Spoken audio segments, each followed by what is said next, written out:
Hello, I'm Dexter Siu. I'd like to welcome you on the new episode of Leadership Execution Podcast, a podcast for leaders who'd like to make a difference. My goal is to inspire you to take the initiative, to change what no longer works, and to provide you with the necessary strategies, approaches, and tools to achieve that. Without delay, let's start with today's topic. Hello everybody, Dexter Siu here. Welcome to Leadership Execution Podcast. If this is your first time listening, then I'd like to thank you for being here and I hope to have you on the show again. Now, let's put the show on the road and without delay I'd like to introduce you my guest for today. Today I'd like to introduce to you two young people, Mr. Nick Tibbs and Mrs. Eduarda Bardavid. Nick and Eduarda are two wonderful young people with great ideas and even more talents. The point is not that young people have ideas, that's a fact.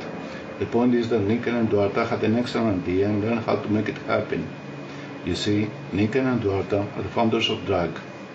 Drag is a Chrome extension that helps you organize your inbox. And it's also a new startup business with more than 32,000 users trusting its products. Isn't that something? Well, without further ado, let's hear what Nick and Eduarda have to say about modern business organization Drag. First of all, I'd like to welcome you, Nick and Eduarda, on Leadership Execution Podcast. Hey, Takis. Hello. Hello, both. Thank you for being here. Let's start our discussion from the only lady in our company today, Eduarda. Hello, Eduarda. How are you today? Hi, how are you, Takis? I'm very, very good. Thank you. Hi, guys. Thank you. I'm fine too. You, Nick? Yes, the same actually. Apart from the weather in London, it's not too bad. It's a good day today. Thank you. It's excellent. In Greece we have sunny weather, so it's perfect. You always now. have sunny weather, eh? Yeah. Thank you for being here, Nick and Eduarda. Let me ask you some questions. Let's start from you, Eduarda. Who Eduarda is and how do you start with Drag? If you can tell us something about your background. Yeah, sure. So it's very interesting every time someone asks my background when I said I was a tech founder, because actually there's nothing to do with my background. So I am an engineer, okay, but not computer engineer. So I'm a mechanical engineer. But I worked most of my life with management consulting, mainly focused on energy. So I used to work on something really, really different from Drag. So it was a big leap for me to leave from a job and where you used to work with just the fancy clothes and briefcases in an office to now come to a completely new startup working from coffee shops, and it's such a different environment. But yeah, basically this is my background. Okay, so you're a typically consultant, are you not? Sorry? You're a typical consultant, I guess. Not an IT consultant like myself, but... No, management consultant. So I used to work with the strategy of oil and gas companies. So it's completely strategy and business. It's not related to IT at all. It's completely focused on business. Excellent. Then I imagine that as my age, organization is a must for conducting your business. Yeah, for sure. It was very, very good. Gave me a good view on business, on organizations. Although I used to work majority with oil and gas companies, when you talk about strategy and how to organize people and to organize your competitors and the market that you are dealing with. So all of this is all this learning has been very, very useful to apply in Drag as well. So yeah, there was a lot of things that I'm leveraging from my experience from management consulting. So this experience can help you, I imagine, to discuss with Nick and design something like Drag. Yeah, so it was so this idea was very funny. Like we are big fans of Trello, of Kanban as a whole. So I use Kanban at home, like to organize my tasks. I'm a really big fan. And email is something that hasn't changed much, if you think, since it was created in the 70s. Yes. You have that standard single row with organized by chronologically, organized by dates, and didn't change much. And I always got myself like lost in my emails. I never knew what I needed to reply, or I don't know what are my emails, such important emails syncing on the inbox. So, and merging this with the idea that we love Kanban and inspired by Trail, we thought, hey, why not apply it to inbox? It would be amazing for me at least. And then, and then the whole idea came. We'll explain it more in details. But yeah, and then I took these big leaps.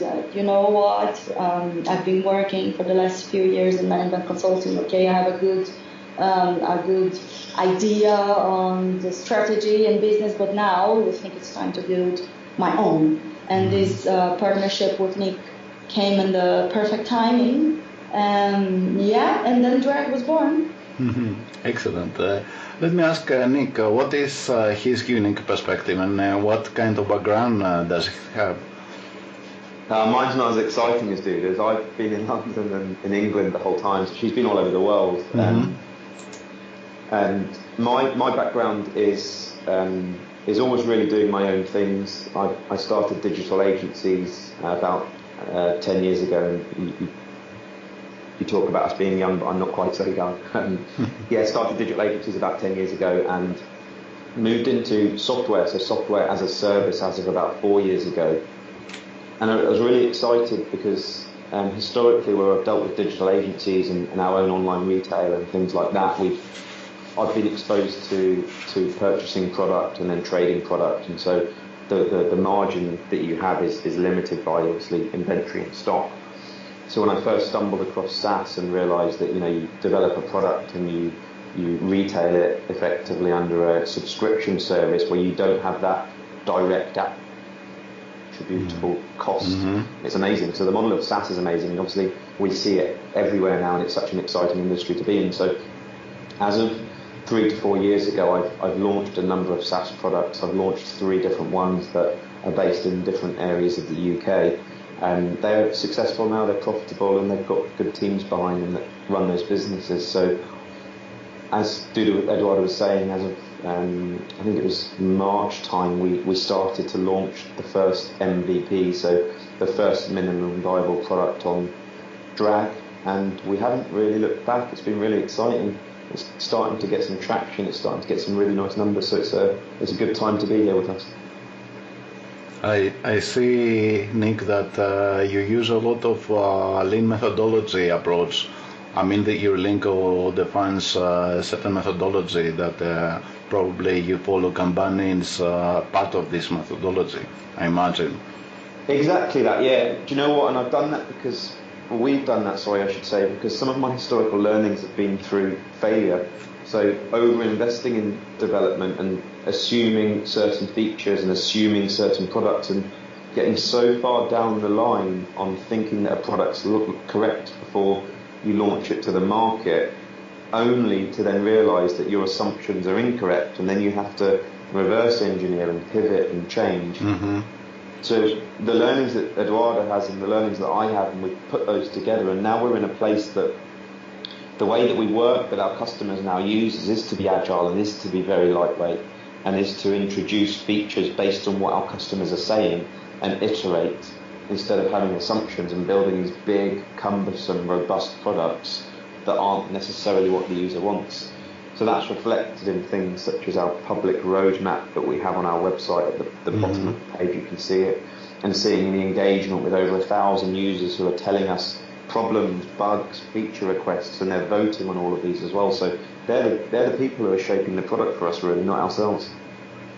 So what make to young people like Eduarda and yourself to take the decision to shift from a regular quote-unquote business to a venture, practically? Well, I think it is a very it was a very difficult decision because of course there are pros and cons. Mm-hmm. But when you think that I used to have my stable and well-paid, glamorous job and consulting, and suddenly I had no salary, no certainties about the future of my company, and you come to uncertain environment. Mm-hmm.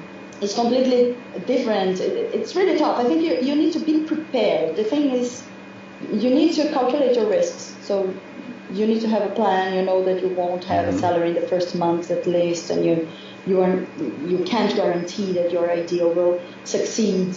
So you need to have this courage to make this decision. But at the same time, it's been good. It's been amazing because the thing is that when you work in a big company, in a big corporation, and you have dozens of layers of hierarchy above you, so you don't have much authority to do the things that you think are right or the things that you believe in. So when I work in consulting, I did the things that I was supposed to do based on the projects that the partners used to sell, and my decision making was not so. I didn't have much power for decision making, and now with my own company, I make the decisions basically. So me and Nick together, we have completely the power to do what we believe is the best. So I think in the end, when you go when you follow this path of building your own company, you end up working much more passionately because you were working towards something that you created, your ideas, your plan that you build, instead of just executing something that someone delegated to you. So it requires a completely different mindset. So yeah, as I said in the beginning, it's really tough. You need to balance, you need to have the courage, and you need to calculate your risks that are high. But I don't know, but most of times it pays off for me, a drag. I really believe it's paying off. Excellent. What about you, Nick? How do you view the whole thing, the transition to go full-time entrepreneurship? I have nothing to add, Takis. I think Eduarda said it all. My background's a little different, so I've always kind of started from nothing and worked for myself and tried to launch businesses, and some have been successful and some not so successful. So I haven't really done the transition. Eduarda's taken a really, as she was saying, a really, really bold leap from what was a very glamorous role in the Middle East to starting and working from the ground up in something that's her own. So imagine that mine has always been starting from the ground up. Yeah. In any case, Nick, this is a transition time, and I totally agree with Eduarda that you should have a B plan in any case, or a C, if that helps. But the thing is that the certainty have finished up with the end of the last century, I believe, and now you have to do something on your own in order to compensate for the certainty you have lost. So entrepreneurship for many people is one way, I think, as an approach. But I read in your blog something that struck me very oddly, and I know for experience that is true, that you spent something around 1,200 hours for developing and more than 1,000 hours for planning, marketing and executing. And that it is something that I'd like for you to tell me some more. Yeah, of course. So the thing with any businesses is that you have to take a leap of faith, and the leap of faith that we effectively took was those numbers that you've read out. So 1,200 hours of development, so we've incurred that time and that cost. 1,000 hours of planning, which is Eduarda and my time consolidated together. marketing, executing, so reaching out to 26,000 people by email. And I think what that means, and the context of that blog that I was writing, was that it's demonstrating the work that we've put in to date to get Drag to where it is. And I think from a user perspective, they hopefully just see a cool tool that works and functions and improves their productivity. But the background activity that's taken for us to get it to there has been really extreme. So when you've read that blog, we're running a blog called Inside Drag, and Inside Drag is hopefully opening up the inside and the background operations of Drag to give all of our users visibility around how we do things, why we do things, and what's important to us, what things are working really well, what things aren't working so well. So the context that's of excellent. Those points were really, yeah. What all this effort does it mean to you as a person? I mean, okay, you have the role of entrepreneur, but you and Eduarda, you have different roles in your life as well.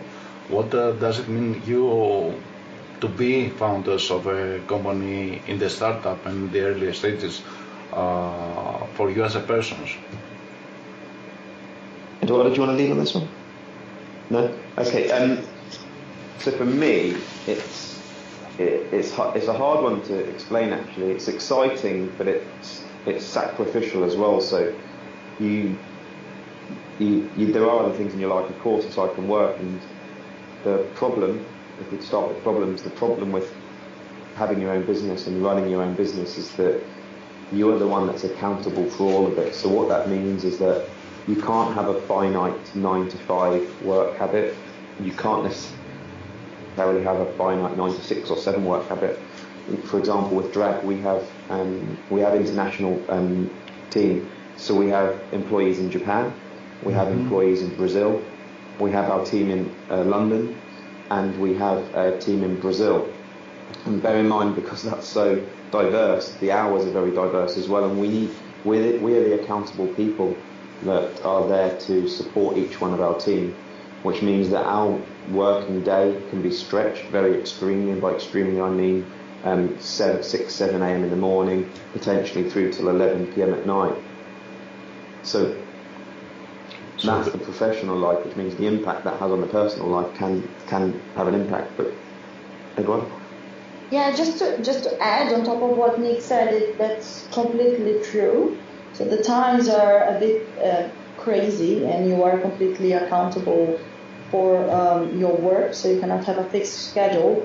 But a big advantage on that, I think, is you also have more flexibility, and this I can say as well, coming from a big corporation where you need to go every morning to the office, and you need to show in a how do you call the work database? You need to put your hours that you'll work and this kind of things. So when you have your own business, you have more flexibility. I don't know, times you work from 6 to 10 a.m. and then 10 a.m. you have, I don't know, something to solve from your personal life, and then you go have lunch and then start working again at 5 until midnight. So it's kind of it's a crazy time, but it's good. This flexibility is very good. I really value it from by having a previous career that was more hard in terms of working hours and going to the office and this kind of system. Do you have some daily habits or strategies in order to make you more productive? I mean, you have a very diverse team all over the world. I imagine Brazil, Japan, and London, what Nick said. And do you have some productive, beside drag, of course, to help you move on what have to be done? Yeah, good question. I think a lot of things is balance. So we do work long hours, but as Eduarda was saying, the flexibility to jump in and out. So I think it's ensuring that you allocate free time to not working sometimes as well. So health, diet. So I think those two things are really, really important. So I think to be able to be regularly going to the gym clears your mind, and having a routine to be able to do that. I think that having a clear kind of diet and a healthy lifestyle really helps you remain active and fresh thinking as well. And I think if I was to be honest, I would say that starting from your body and your mental health is the first thing to keep you productive and to keep you going. Mm-hmm. Mm-hmm. Excellent. So you must be, for you to be organized, it is a must, despite the drug development, but it is an essential part of your business to keep on focus all the time and keep on pushing the limits further and further, because you're in the early stages of development of a company, and you already make a huge impact in USA and Europe, as I can say. So the question is, how you push further your professional goals? I mean, how you developing further your company, not just the application, but what is your model of excellence, if you like, about drag?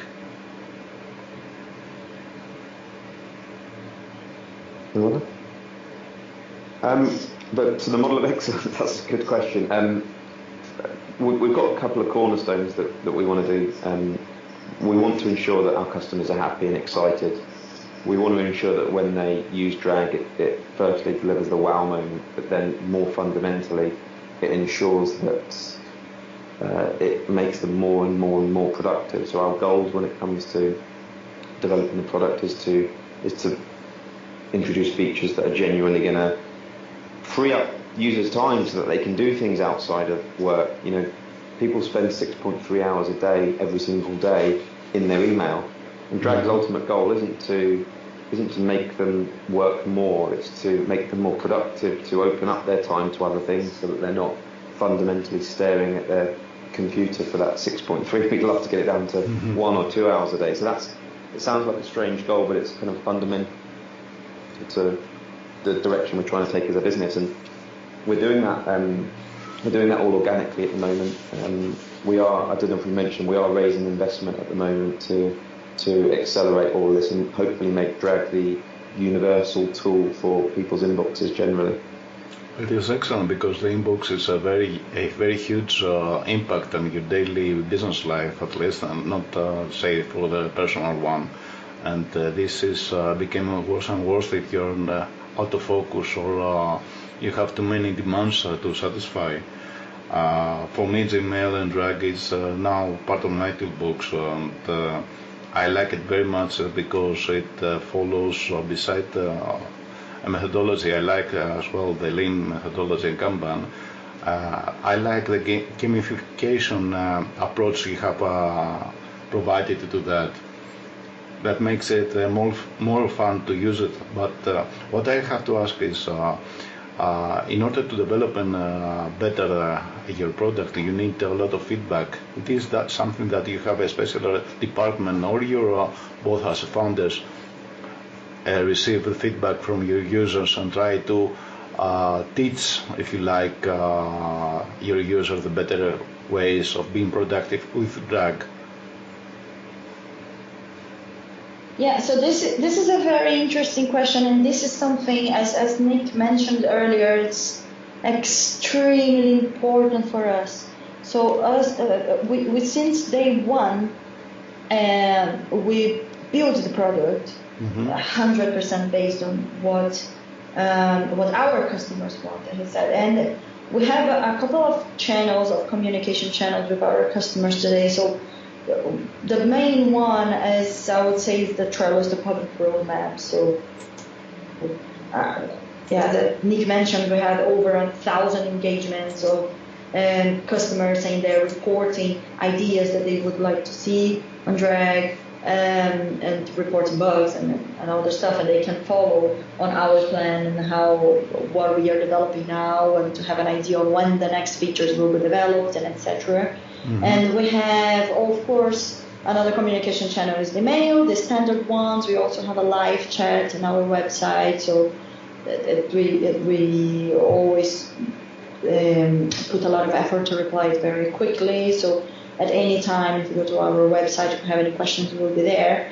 And another important tool for us that we created is the which one do you prefer campaign. So every Tuesday we send an email to all our customers with a survey about the product. Mm-hmm. So, for example, guys, we're gonna launch this new feature next week, but we need to understand from you which would be the best design for that. And we send 2 or 3 images and say how I would like to see this feature, option 1, 2, and 3, and they can vote. And we literally do the design report. So this is very important for us. We have a lot of engagement in this which one do you prefer campaign. What else? Am I missing something, Nick? No, I think you've covered them. I think you've covered those channels, yeah. Yeah, so this is very important for us. We really value the feedback that we get from the users. It is, I think that it is the only viable approach nowadays, because as an instruction designer and e-learning expert, I know the importance of user feedback back to your products, and I know that sometimes, in the older days at least, every one of us have fallen to the trap that design in blank or in the blackboard and without the users. And this costs a lot to many companies nowadays. I believe that your approach is excellent, because the user feedback is the only thing that, besides the solid methodology, going to provide you the critical points that you need to pay attention to whenever arrive, and perhaps a direction for your next pivotal move you need to make. I want to thank you, but I want to finalize this interview asking you just one question. If any of you or both of you would like to give one final advice to people that they like to follow your lead, or mimic your example if you want that, what would that be?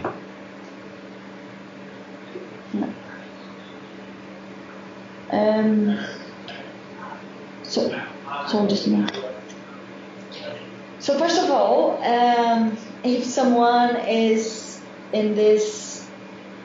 it's facing this difficult decision that I did once, from jumping from a big corporation to start our own business, or to start a startup. So my first advice is to take the leap. Of course, calculate the risks, acknowledge the risks that you're taking, have a plan B, but then go.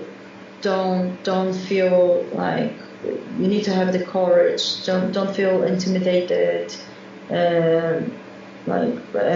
attracted, just basing your decisions only on stability, because most of times it will pay off. So this is my first advice. And the second one is very important for entrepreneurs or starting their business now, and something that I've been learning a lot is to always seek help and mentoring and every piece of advice from people that were once in your situation now. So more experienced people, people that founded startups before. In my case, I seek a lot of advice from my ex-colleagues, consultants, so partners in the consulting firm that I used to work. Or my colleagues, engineers that now are working on bankings, I ask for their advice for our financial plan. So everything that you feel that you can learn from people that know more than you, I would suggest to leverage the knowledge of these people. Excellent. Nick, would you have something to say? Yeah, probably not as much words as wisdom. I would say, from my perspective, it's just to execute. So I've been doing it for quite a while, and I think the reason that we're quite fast to do things and fast to launch and fast to be aggressive with growth is just by executing, and apply that to every single area of your business. So yes, there's a time for planning. Yes, there's a time for preparation. No, there's no time for procrastination. So get your planning as lean as you can and then execute on everything. So we refer to launching a product, we refer to executing a marketing plan, we refer to sales, do everything and execute. And I think that drives the business forward. I think it instills a good culture for the team that you work around, and it sets a precedent for the speed and the style of business that you're trying to grow really.